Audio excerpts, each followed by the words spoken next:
All right, let's talk about Nathan Wade, because it's been a while since we found out about the guy that was asked to recuse himself, or Fani Willis was going to recuse herself of the case on this state case, this Fulton County case. He was the ex-Fulton County prosecutor.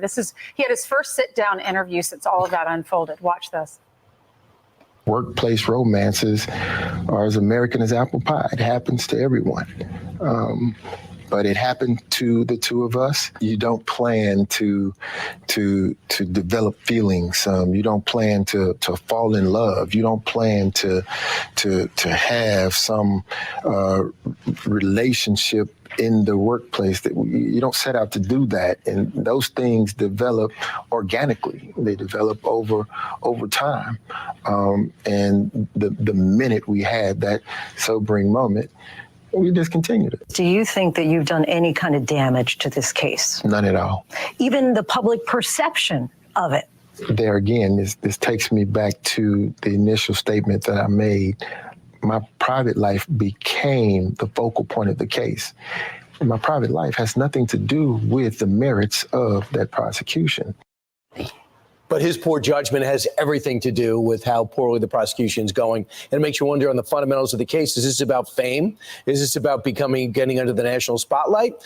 His salary was too large. His expenses were too large. She's being examined. Now they're running against her in her own party. They're looking at her expense budget. I think she got an extra $1 million on miscellaneous. And you made a good point a minute ago asking Kerry about whether or not all this goes away if Trump wins the election. I wonder, even if he doesn't win the election, if all this stuff doesn't wind up going away, because it's so obviously politically motivated.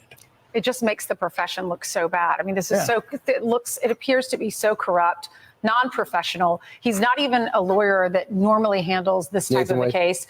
They're having a relationship. She's paying him to prosecute the man that she's going after. I mean, it's just unbelievable.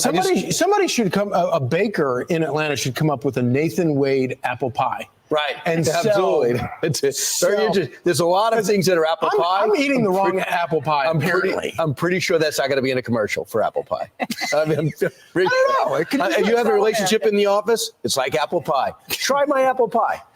Don't think so. Here's the other thing. I just keep thinking about his meetings in Athens with the defense team of the White House. Why were you meeting with the White House counsel in Athens, Georgia, about this case? And you still want Trump to believe that there's no coordination between the Biden White House and all these cases? It's all about the campaign. All right. Meanwhile, and tax dollar money. I mean, that's all. That was tax dollar money that was paying for all of this to happen. Down Georgia. Exactly. Yeah.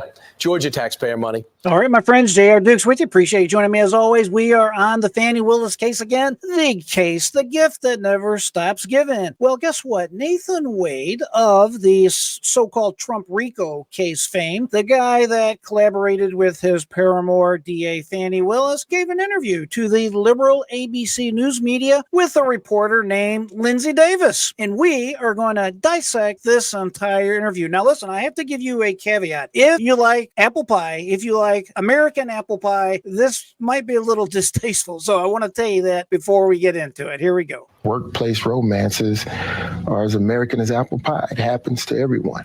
Oh, no, he did it. I warned you. He just ruined apple pie for all of us. Unbelievable. Can you imagine the hubris of these individuals saying that having an affair in office, doing this type of work is as American as apple pie? Is this guy for real? It is unbelievable that these people think their actions are okay. Just absolutely shameful and despicable. These people are supposed to be above all of this. They're supposed to not even have the appearance of any type of impropriety. And now he wants us to believe that he went from Fanny's pie to American pie.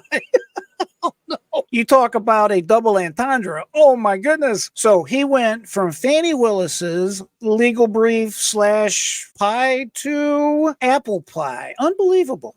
Folks, it is a shame that these individuals are engaging in this obvious Democratic woke liberal ploy orchestrated by the Biden administration to take down former President Donald Trump. They are so afraid of this man. They don't want you or me to have a choice of who we vote for as the next president of the United States. These people hate America. Let's just call it what it is. They cannot love America. They cannot love freedom. They cannot love our Constitution and continue to do this nonsense that they're doing. But it happened to the two of us. You don't plan to develop feelings. You don't plan to fall in love. You don't plan to have some relationship in the workplace. That you don't set out to do that, and those things develop organically. They develop over time. And the minute we had that sobering moment, we discontinued it. So what you have here, folks, is more of this woke BS. They want you to believe that they're the victims, that they're the individuals on the side of justice, that they have done nothing wrong. We see right through this. These individuals took up to $1 million from Fulton County taxpayers and from grants apparently given by the U.S. government pertaining to excessive or excess COVID funds, and they decided to go on cruises, to go to Belize, to go all over the country, to travel the Napa Valley, to spend taxpayer funds by persecuting this bogus, this nutty, crazy case. And now that they got caught, they are in absolute denial, and they want you to believe their lies. Do you think that you've done any kind of damage to this case? None at all.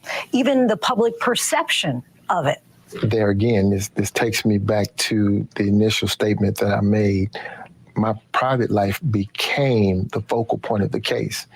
And my private life has nothing to do with the merits of that prosecution. Of course, his private life has everything to do with the persecution/prosecution of this case. When the prosecutors are corrupt, when the prosecutors are financially benefiting from a persecution, as I see it, of a particular individual, in this case, of course, former President Donald Trump, then the case is tainted. The case is wrong. The case is nothing more than a scheme cooked up by DA Fani Willis and former prosecutor/attorney Nathan Wade to basically enrich themselves. And folks, under our law system, under our legal system, this type of behavior is absolutely prohibited and illegal. It is definitely unethical. Obviously politically motivated. It just makes the profession look so bad. I mean, this is it appears to be so corrupt, non-professional. He's not even a lawyer that normally handles this type of a case.